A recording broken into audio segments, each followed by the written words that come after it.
In a world where most smartphones are pretty similar, where the updates seem kind of iterative, one phone dares to be different, dares to stand out, or should I say, dares to flip out. Maybe I shouldn't have said that. This is a flip phone. It's the Motorola Razr Plus, an ambassador to the future that harkens back to the past. We're taking a look now to see if this is the right phone for you.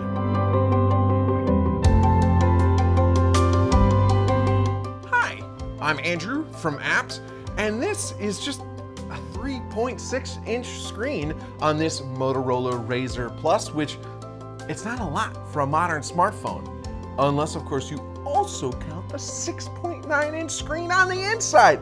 It's a foldable. Perhaps you recognize the name Razr, harkening back to the thin clamshell hit from the aughts, or you remember one of Motorola's earlier attempts at a smart foldable Razr with a touchscreen similar to this one, but it's been a while since they've released one in the US, and this isn't the first smart foldable by any means, but it's still unique enough for me to be excited, especially when I can pronounce it. A foldable!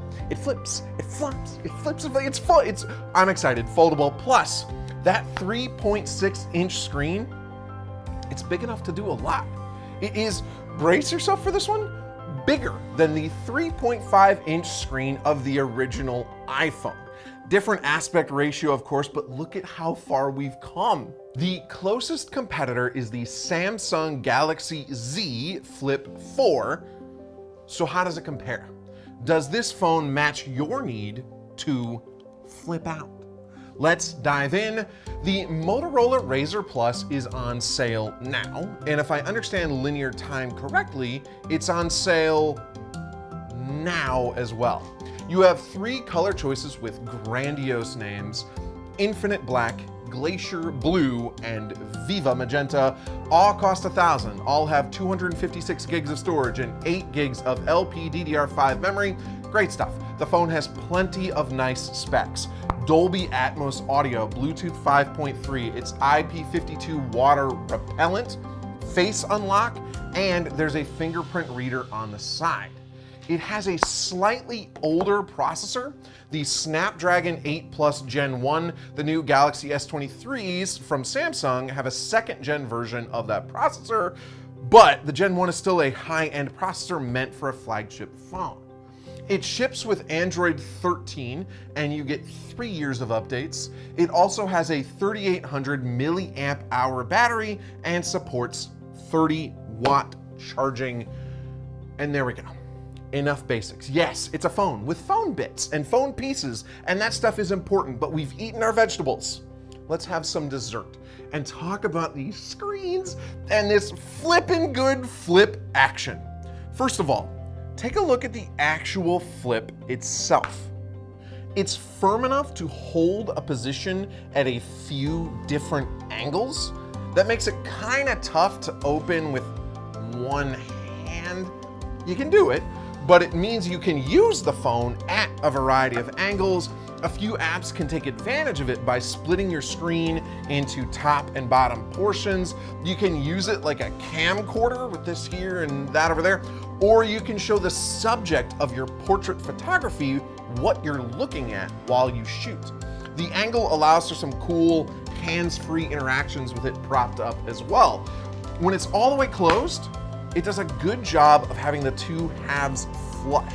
And then swing it open, and yet you can see the crease, but it doesn't stand out nearly as much as a lot of other foldables. It's subtle enough that with it on, you're gonna forget it's there most of the time.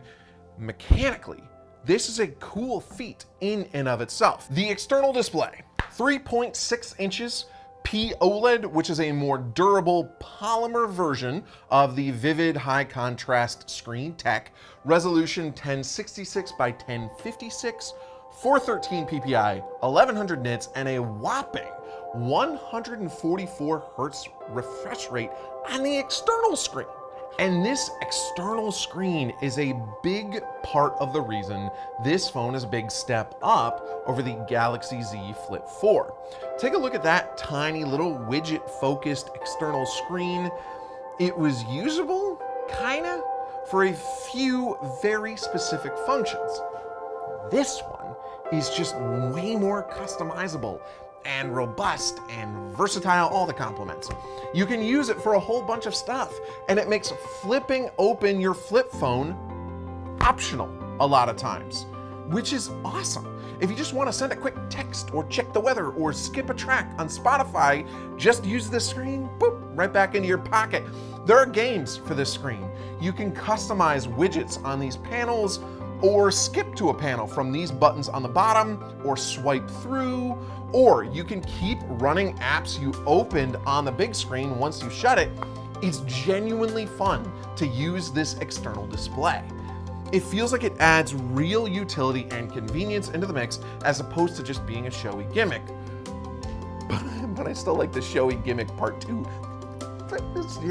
I'm having fun. Oh, and that internal screen, this guy here, 6.9 inches, POLED, 2640 by 1080 resolution with 413 ppi, 1400 nits, and a 165 hertz refresh rate.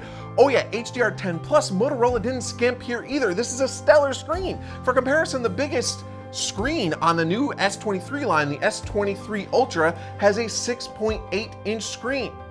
Of course, the Ultra and really the whole S23 line have much better cameras. That's been a problem for flip phones.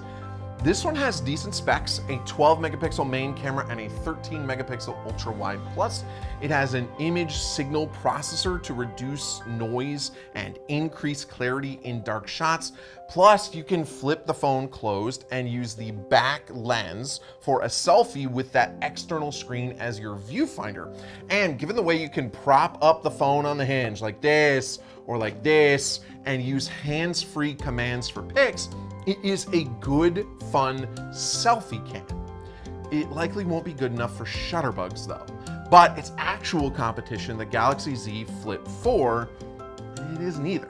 Now, Samsung is likely to announce the successor to the Flip 4 soon, so if you're looking for foldables, keep an eye out for that. But for now, if you're hunting for a smart flip phone, I mean, this one is seriously fun and refreshing to use. It's flippin' great. And you can check it out now. We have it on display at Apps. Come on by or save yourself the trip and check us out online. Call us with questions. Comment below with your flippin' comments. Oh, if you're watching on YouTube, if you could do the YouTube things and like and subscribe, you know the drill, that would be flippin' awesome. Thank you very much for watching. Happy flipperoos.